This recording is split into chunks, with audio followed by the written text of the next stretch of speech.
Good morning to all of you. British police say the investigation is ongoing, but the arrest of an 18-year-old is, quote, significant. Police say he's tied in some way to Friday's early morning bombing that injured at least 29 people, some children heading to school. The 18-year-old man is being held for questioning under the Terrorism Act, according to police. He has not been charged, and they have not publicly identified him. He was arrested in Dover. That's a coastal town in England. It's a major port for ferries that are heading over to France and coming back to Britain. Police will reportedly transfer the man to a London police station and question him there. ISIS claimed responsibility for the attack. Prime Minister Theresa May raised the threat level from severe to critical. That is the highest threat level and means an attack could be imminent. Pete, Abby, Todd. Ellison Barber live for us in Washington, D.C. Ellison, thank you. Police in London said early Sunday that a second suspect has been arrested in connection with Friday's London subway attack. A 21-year-old man was arrested late Saturday night in Hounslow in West London under the Terrorism Act, authorities said. No additional information was immediately available about the second suspect.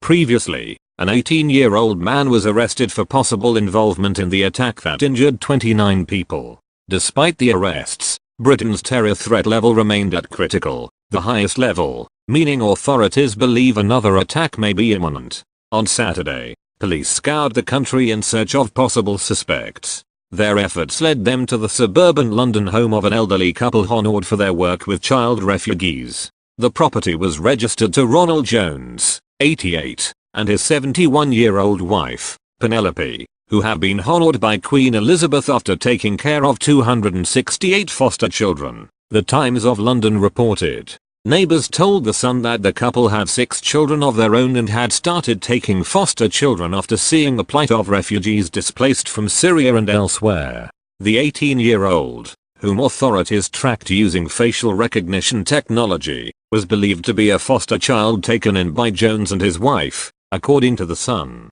which also quoted a neighbour saying the elderly couple's foster children were Syrian. The massive search at the house in Sunbury-on-Thames, about 5 miles from London's Heathrow Airport, follows the very significant arrest of an 18-year-old in Dover. Police showed up at the house, which is in Surrey, and ordered an immediate evacuation of neighbouring homes. Mojgan Jamali, who lives near the house being searched, said police gave her 1 minute to pack. I was in my house with my children and there was a knock at the door from the police. They told me to leave. They said, "You have 1 minute to get out of the house and get away," she said. I just got out. I got my 3 children and we left the house and the street. Some neighbors were crying and many said they had no idea when they would be able to return to their homes.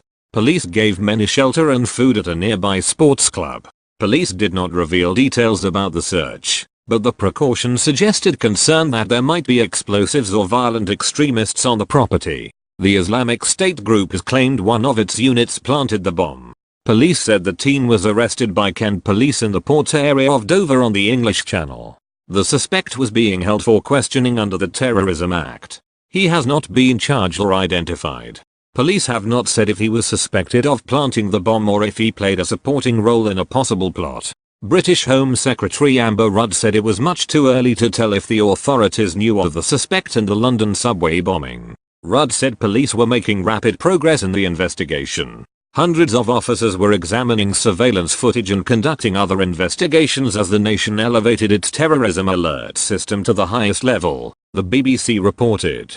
Authorities said the suspect carried a white bucket containing an explosive onto the rush hour train. When it exploded, numerous train riders suffered burns, and others were injured as they rushed away from the area of the blast. None of the injuries were believed to be life-threatening. The Islamic State group claimed responsibility for the attack, which it said was carried out by an affiliated unit. Meanwhile, President Trump took heat from British authorities for a tweet he posted in the wake of the attack that seemed to criticize Britain's security forces. Another attack in London by a loser terrorist. These are sick and demented people who were in the sights of Scotland Yard. Must be proactive, the president tweeted. Reuters reported that British Prime Minister Theresa May responded, "I never think it's helpful for anybody to speculate on what is an ongoing investigation. Officials have hinted that more than one person may have been involved. May said raising the threat level to its highest point was a proportionate and sensible step. Police called on the public to be vigilant. Twitter adds info and privacy.